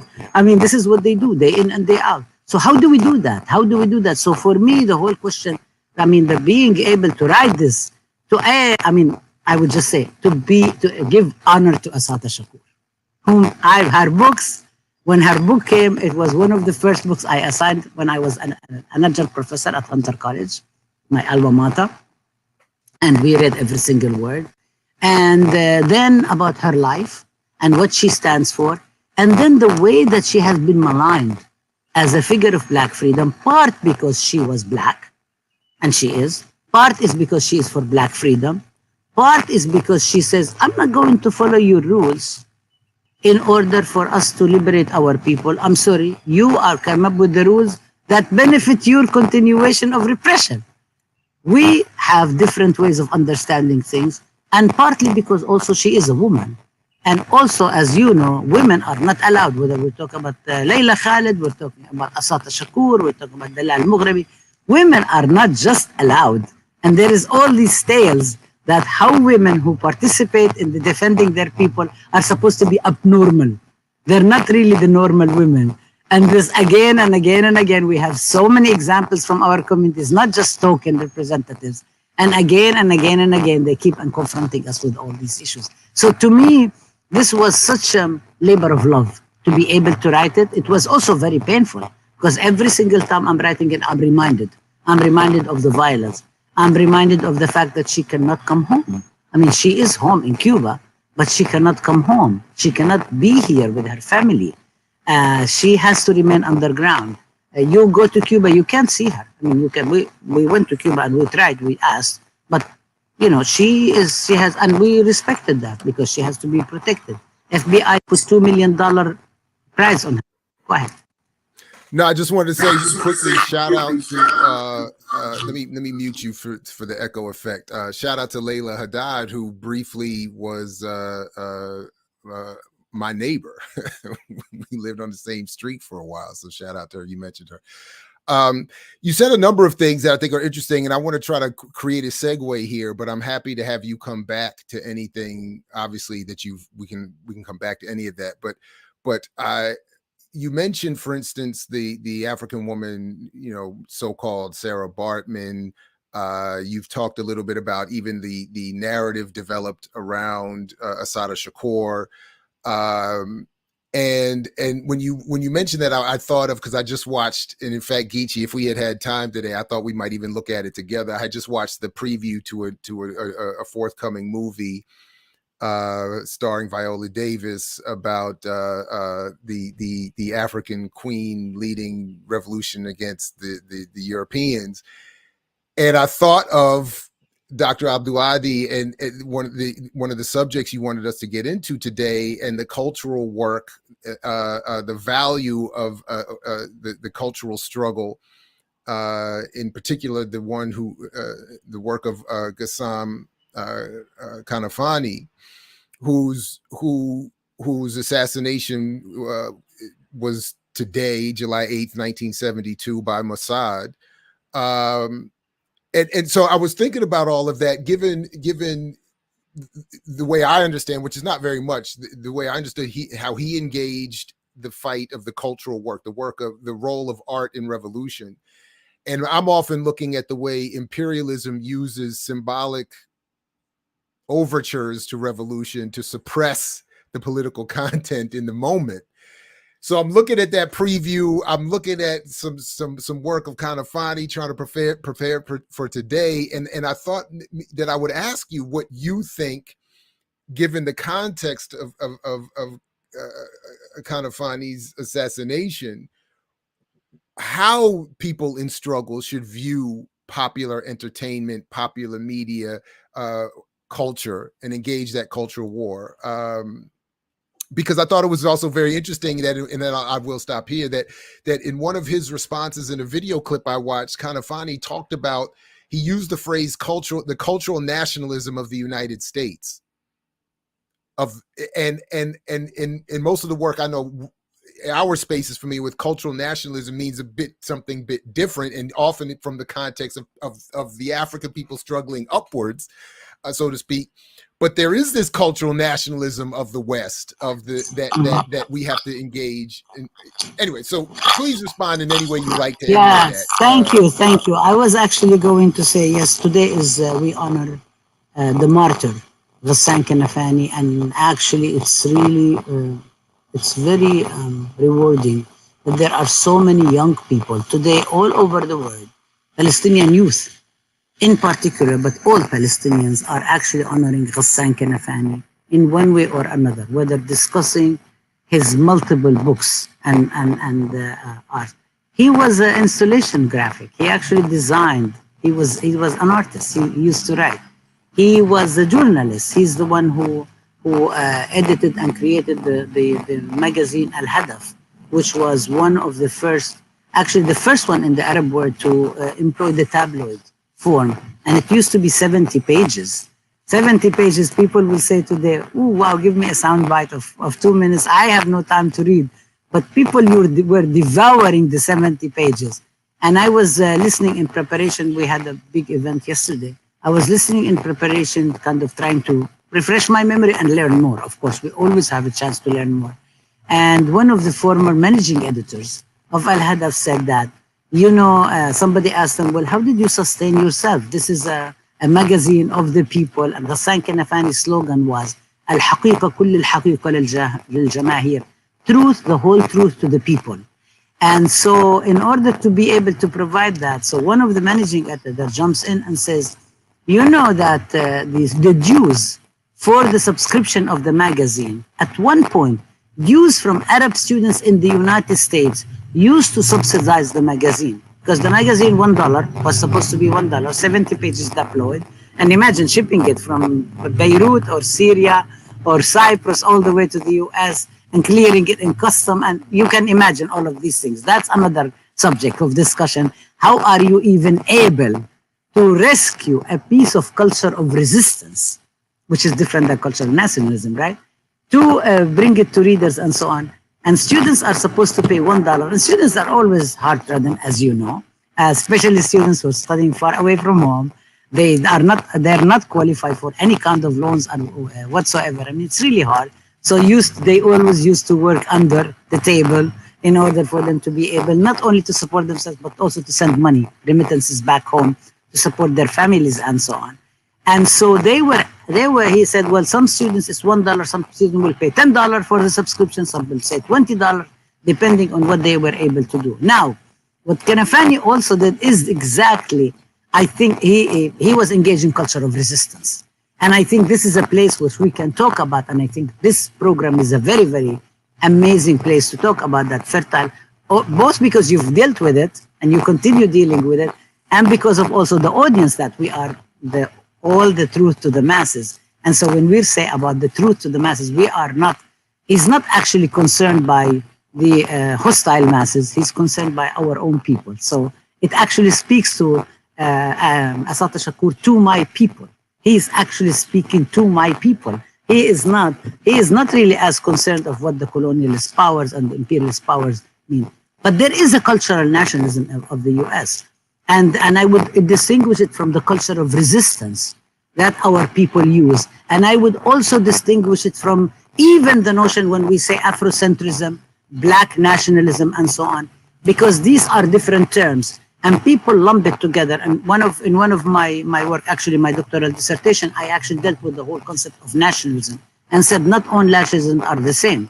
You group them all under one in order for you to say anti-colonial nationalist liberation movements, anti-racist movements that are seeking to liberate themselves, whether we talk about the Black Panther Party, American Indian movement, the Palestinian movement, the South African movement, the movement in Mozambique, in Congo, in Puerto Rico, in Brazil, I mean, so anywhere in the world, in the United States, wherever, Turtle Island, North America, these movements have a different kind of nationalism, and that particular way of nationalism.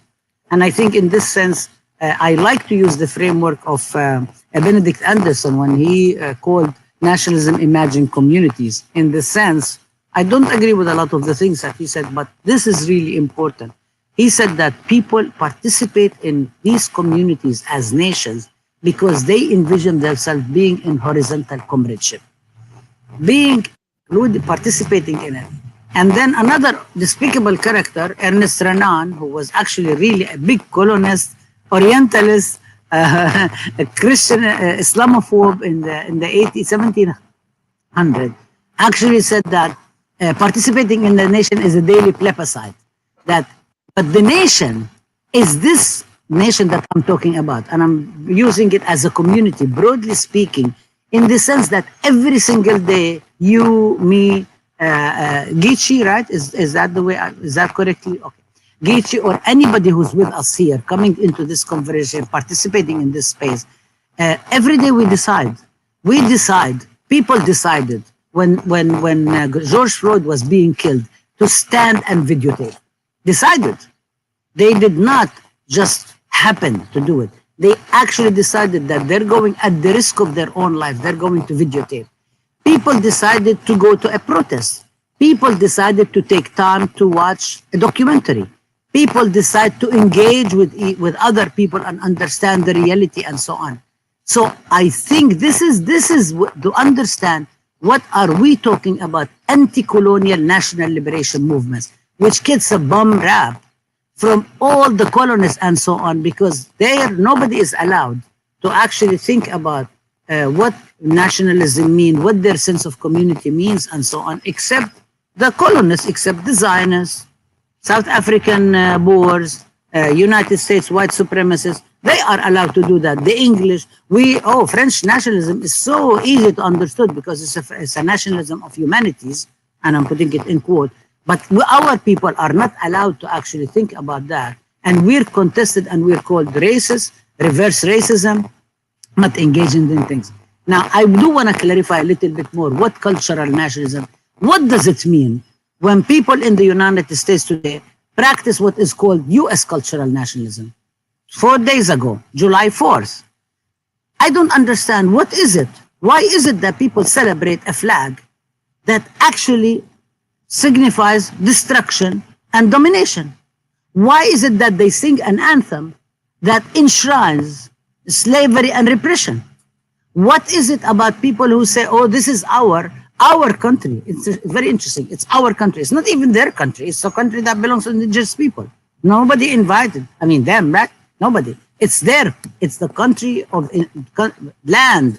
And indigenous communities actually say that we don't even own the land. We have an organic relationship with the land. The land loves us and we love the land back. And that's the kind of relationship. And actually, if you go to Palestine too, most of the lands are not registered because just peasants go and, till and farm and so on and so forth. Same way in many parts of the world, whether you're talking about Hawaii, we're talking about Puerto Rico, you talk about Asia and so on, where colonialism went and actually plundered and took over, and now they're building all these condos and all these vacation spots. And if you look at the New York Times real estate section, and I do every week, you can see all these villas that are being advertised in all our communities, where the people from our own communities, if they are lucky, they'll get a chance to work to maintain, right? These buildings for these people who are making money and money and money, whether you're talking about Silicon Valley, whether you're talking the excessive greed, whether you're implementing Ayn Rand mission of this, not even the liberal capitalism of Adam Smith, the invisible hand of the market, but it's actually regulated towards enabling it.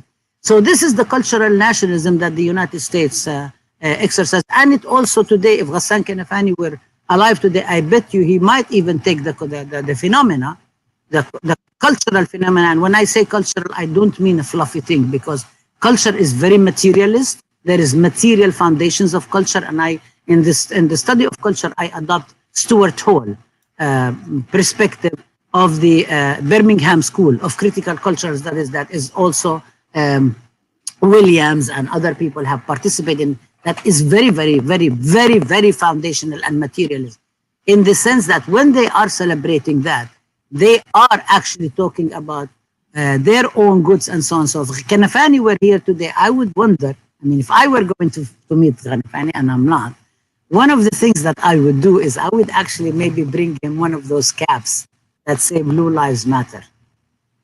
And I will bring him one of the signs that have been painted over, destroyed, all the murals that have happened all over Black Lives Matter that have been vandalized, including even signs that people put on their front lawns, including white people who are defining the white supremacist cultural nationalism of the United States.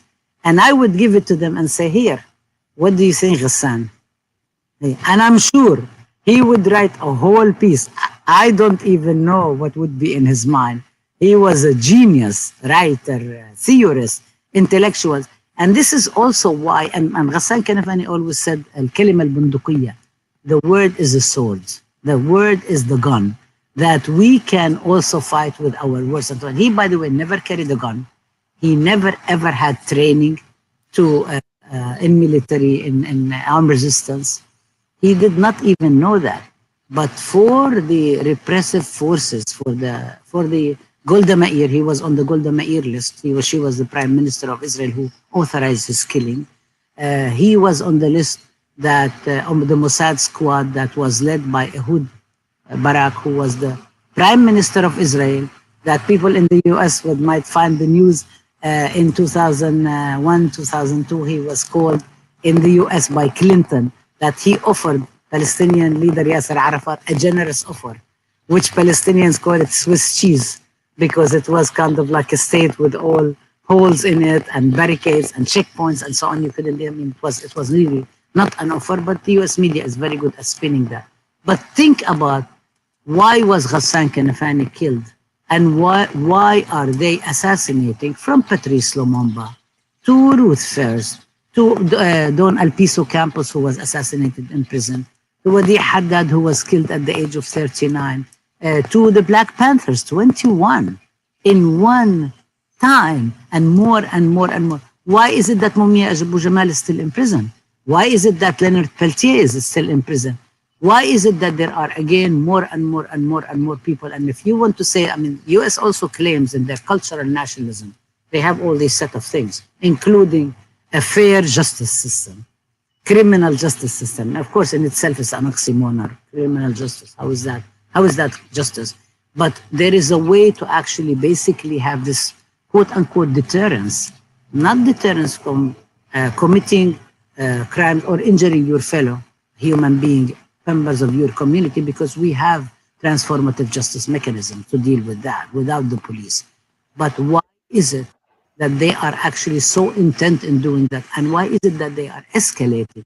Because the cultural nationalism of the United States, of white supremacy, fortifying the borders in fortresses, preventing people from coming and going, again, as if it is really the land belongs to them and they got it free.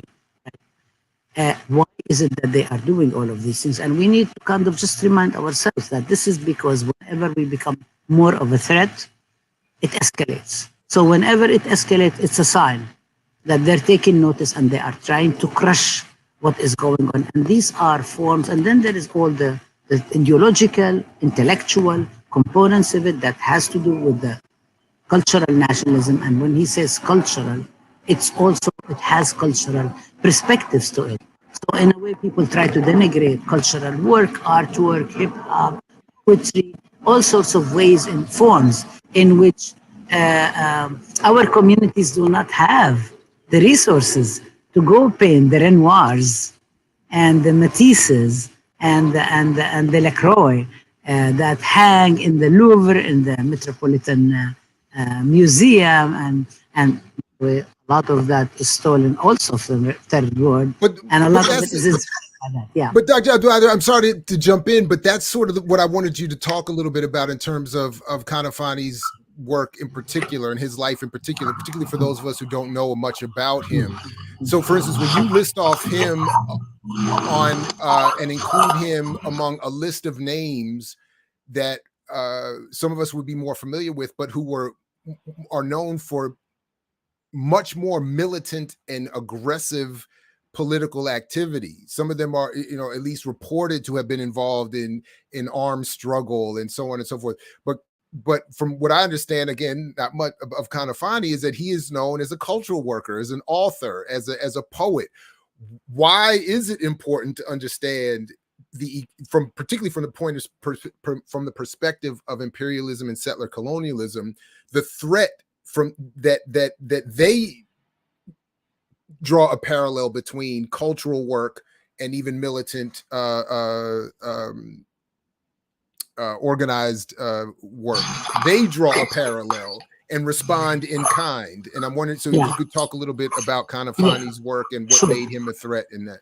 Let me mention something about Kanafani, and let me also remind ourselves too that after 2001, the U.S. Pentagon was being trained in cultural work, and they were being shown the Battle of Algiers, the film, the Battle of Algiers. They were being taught to read Frantz Fanon, and it was the late Manning Barable at Columbia University, the editor of Soul, who actually intervened and demanded that the Pentagon remove these from the syllabi. Oh, wow. Okay. Yeah.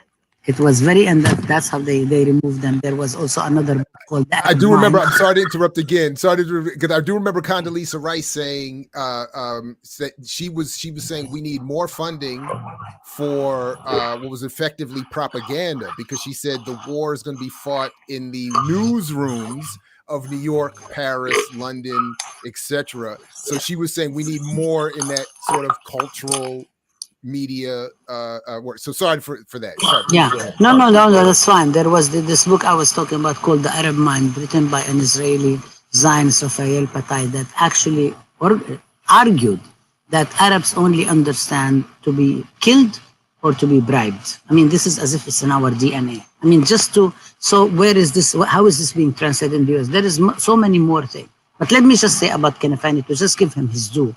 Kanafani was born on April 9th, 1936, in a city called Akka, Palestine, which actually was the city that defied and defeated Napoleon. I mean, this is the people don't really know that, right? And Napoleon, with all his arrogance, right? I mean, this is, and when France celebrated Napoleon, they did not mention that. They did not bring up this history, because it was a very, very big defeat. I mean, he was strutting throughout the world, thinking that he's going to colonize everything, and Akka stopped him. His birth date, April 9th, is also the same birthday that he shares with Layla Khalid, with the Palestinian feminist icon and militant Layla Khalid, who he was actually the press spokesperson when she and her comrade hijacked planes. He was the one who was actually giving the press conferences, speaking to the media, and so on. His English was better. He was also a journalist. He was the editor of Al-Hadaf. He was the spokesperson. Oh, so you earlier you weren't saying Layla Haddad. You were saying no, Layla Khalid. No, Layla Khalid. I thought that you were not her neighbor. I was not. That's fine. My apologies. Yeah, I thought you were talking about the Gaza kitchen. That's fine. Layla Haddad is an amazing woman too, but she is not accused of that, because then they're going to put her in prison tomorrow. Right. I was going to say, but also her book. But also, if you want to talk about cultural work, just to mention a couple of, if you read the New York Times food section on Wednesday, a lot of these recipes, a lot of these Israeli and Zionist writers claim that they just discovered za'atar, or they just discovered sumac. I mean, they're always putting all these recipes that kind of like, they don't even acknowledge where they come. They're getting a little bit better about indigenous and black culture and food and so on. But with us, with Palestinians, with Arabs and Muslims, forget it.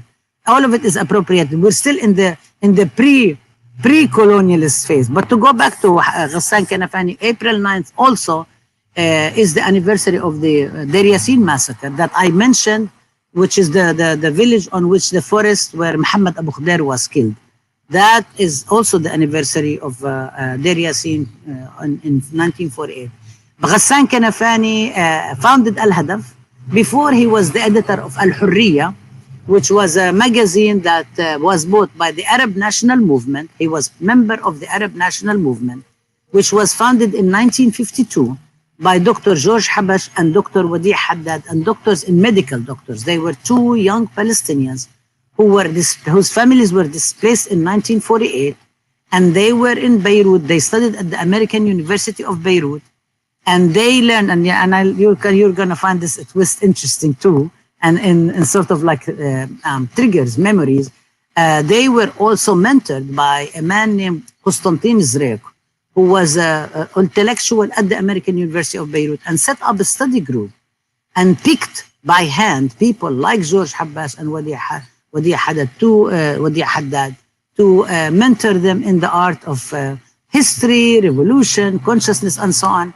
Sort of reminds you of Robert F. Williams and his mentoring of the Panthers and other people and so on, and the sessions Malcolm X held, and we also watched them anyway. So the Arab National Movement was one of the largest movements in the Arab world. In 1952, 4 years after Nakba, was set up, and it included members in all over, from Kuwait to Iraq to the Gulf to Oman to Yemen to the Arabian Peninsula. We don't refer to it as Saudi Arabia because we do not recognize a family's ownership of a country, to Egypt, to Tunisia, to Libya, to Algeria, and so on and so forth. And the Arab National Movement, along with an organization in Lebanon called Organization of Communist Action, bought Al-Hurriya in 1959, I believe. And then this was the paper that they had. And then he founded Al-Hadaf later on, as I think it was in 1969, 70. I'll check the exact date now.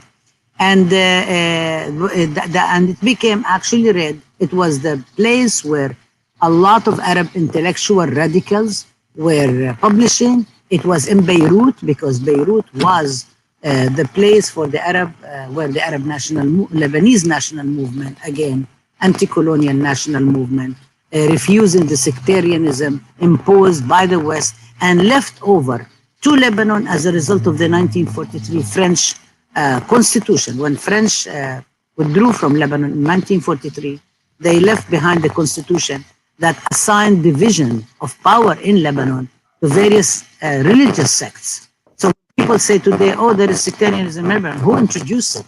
It was the colonist powers that did that. Same way Israel divides Palestinians into Muslim, doesn't say Arabs, by the way. There is no recognition of Arabs in Israel. Muslims, Christians, Druze, and Bedouins. Muslim and Christians, okay, religious. Druze is one religious community. Bedouins, what's Bedouins? Bedouins are people who are living in Naqab, who don't call themselves Bedouin. And you know, in anthropology, this is a derogatory term. And so there is all of these things that happen. Anyway, but Beirut was the capital of Arab thought, Arab freedom. People, all the opposition forces from the Arab world will go to live in Beirut, but it was also the place where the CIA, I guess, and the Mossad and so on were there. Al-Hadaf and Ghassan Kanafani actually was the first one who gave Najir Ali, the Palestinian caricature designer who was assassinated in London in the 80s, who is, you might know, he is the creator of figure Hamdallah, the little cartoon child who is barefoot, has no clothes on, has his back to the world, 10 years old, and he's representing a Palestinian refugee that will never turn around till Palestine is liberated and refugees are allowed to go back. And of course, Kanafani also was a refugee who was displaced. Ghassan Kanafani meets Rajil Ali at Ain al-Hilwa refugee camp in south of Lebanon. And Kanafani is this like a sensitive writer, author, sort of like laid back James Baldwin kind of style, right? Not a combative style, very, very calm, you know, speaking, but very combative in their argument. And if you watch the interview that he's done with one of the representatives, Carlton, from Australian TV, that's actually very wide, very now being watched a lot on the internet. And Kanafani is asked, why wouldn't you ask for peace? And Kanafani says, peace for what? And she said, just for peace. And you said, what do you mean just for peace? Why won't you talk to the Israelis? Talk about them, why? And the guy says, for whatever. What do you mean for whatever? This is the dialogue itself. He said, I think it's the same one where he said, the guy says, why don't you sit down with the Israelis and talk to them? And he said, why? He said, that's like a conversation between the sword and the neck. Exactly. I was like, that's slick, right? And this is like, I was just now, I don't know if it's okay, if it's makes sense or something, or it's redundant to actually do maybe another conversation between Assata, Shakur, and Kanafani, or maybe have James Baldwin involved in it, or get Robert F. Williams, or we have tons, we have enough. And I think this is one of the things that even from your show, I want to really give a call to actually really talk about what our historian colleagues will call social history, small social histories, rather than talking about the big story. This happens here. This happened, 1812 happened here.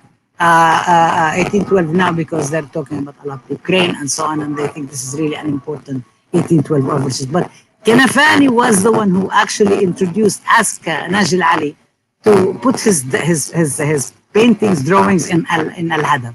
And Kanafani says to him, and one of the drawings Kanafani shows him, which is really very interesting, and I didn't even think of it today because we're in the context of this show, that he showed him a tent and a pyramid. And Kanafani says, why a tent and a pyramid? He said, well, the pyramid is for the Egyptians, a tent is for the Palestinians. And he said, why did you put them together? He said, well, Ali says, this is because the pyramid is where ancient Egyptians went to die. And the tent, if we don't liberate ourselves, is where Palestinians will die. And they have this ongoing, it's a beautiful dialogue that I found one Palestinian writer, Shakur has captured, which is also not known. It's not even known in Palestinian circuit, because it shows how much more work we have to do and how much more work, critical, creative, cultural work to honor Kanafani. The stories that he has written, one of the very major stories that he has written was called Aid ila Haifa, Return to Haifa. And he writes it about two Palestinian parents going to Haifa, the place from where they came and from where, by the way, Layla Khalid came. And when we were on a delegation that included one of my colleagues who's from the Lenape Nation, my colleague introduces herself and says, I'm from the Lenape Nation and we've been displaced. And Layla responds to her and says, I'm a refugee too. And I come from Haifa and I can't go back. So before we finished the meeting and we were going to Palestine, we were meeting with her in Jordan. We said, what would you like us to do? And she said, just give me a little sand from Haifa, from Haifa's coast. Because, Shat Haifa and Yafa were very, very famous. Kanafani spent, after 12 years of his life, he spent in Yafa. So Haifa and Yafa are very symbolic in Palestine. A lot of Palestinian songs begin with Haifa or Yafa before even we talk about the West Bank. They need to be liberated. So it's very, very, very interesting. But so there is this dialogue, and dialogue almost kind of debate between Kanafani and Al-Ali. And anybody who's watching it from quote unquote the polite society of the US cultural nationalism would say, oh, they're fighting.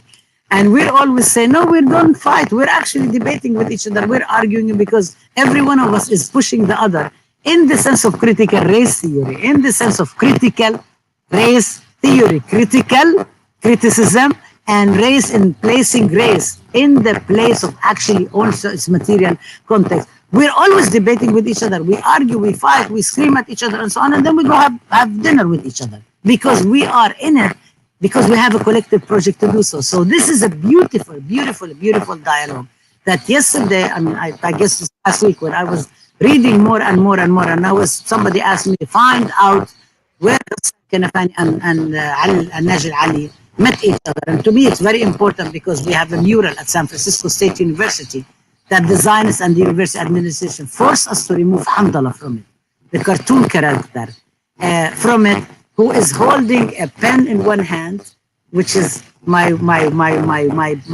pen is my sword, Al-Kalima al-Bunduqiyya, my word is my gun, as the Ghassan Kanafani.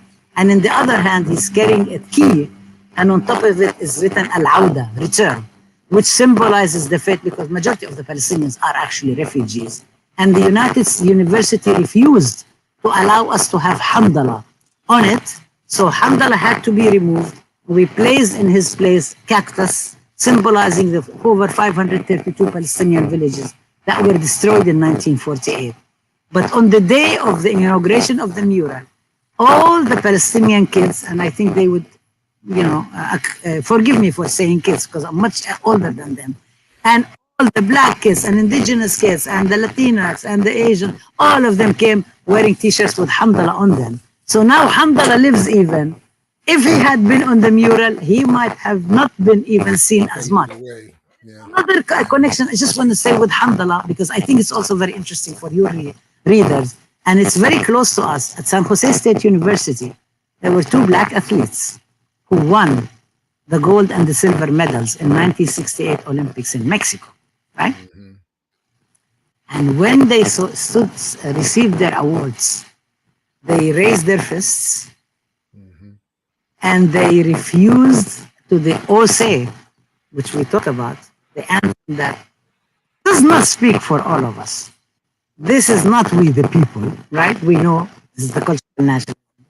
And they did not have shoes on. They were barefoot. And when I speak in Palestinian context and bring the comparative together, I think of the athletes who were just like Hamdallah. We're not wearing shoes. We are symbolizing the 400 years of enslavement, of repression, of racism that's going on.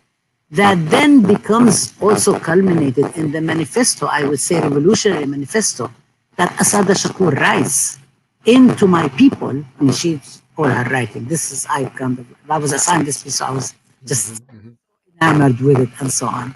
And she speaks about it.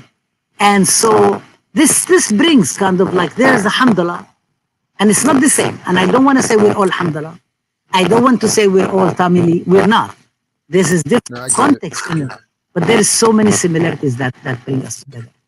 Dr. Abdulhadi, unfortunately, we have to wrap there. The issue is me. I got a tight schedule, unfortunately, got to run. But I just want to say again, it's been long overdue, but greatly appreciated that you would join us this morning. It's not enough, so we have to do this again. And next time we will work on the audio quality so that there's no interruption at all in the message. But I just want to thank you very much for coming through this morning and sharing a little bit with us. I definitely want to start immediately working with you to have you come back, because there's so much more to get to. But so, yeah, I just wanted to say thank you and give you any parting words. But until next time, thank you very much. I just want to thank you from the bottom of my heart. I want to thank you, if I may, on behalf of Palestinians who are struggling for justice for all, who see ourselves as your sisters and brothers and siblings. We are in the struggle together, and I'm so honored to have them hosted at your show and being able to discuss this very important, intellectually exciting, as well as politically necessary struggles that will bring justice and another world for all our people. So thank you. Right on. Thank you very much, and peace to you as well. And look forward to catching up with you again next time. Thank you very much. All right, everybody. Big shout out to Dr. Abdulhadi.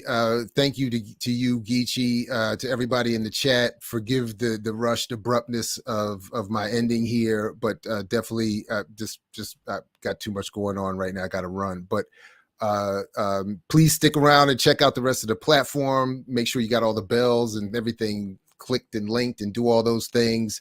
Stay in touch with Geechee as well, and to Dr. Abdulhadi and everyone else, as Fred Hampton used to say to you, of course, we say peace only because you're willing to fight for it. So peace, everybody. Catch you next time here at I Mix What I Like. I mix what I like, what I like, what I like, what I like, what I like.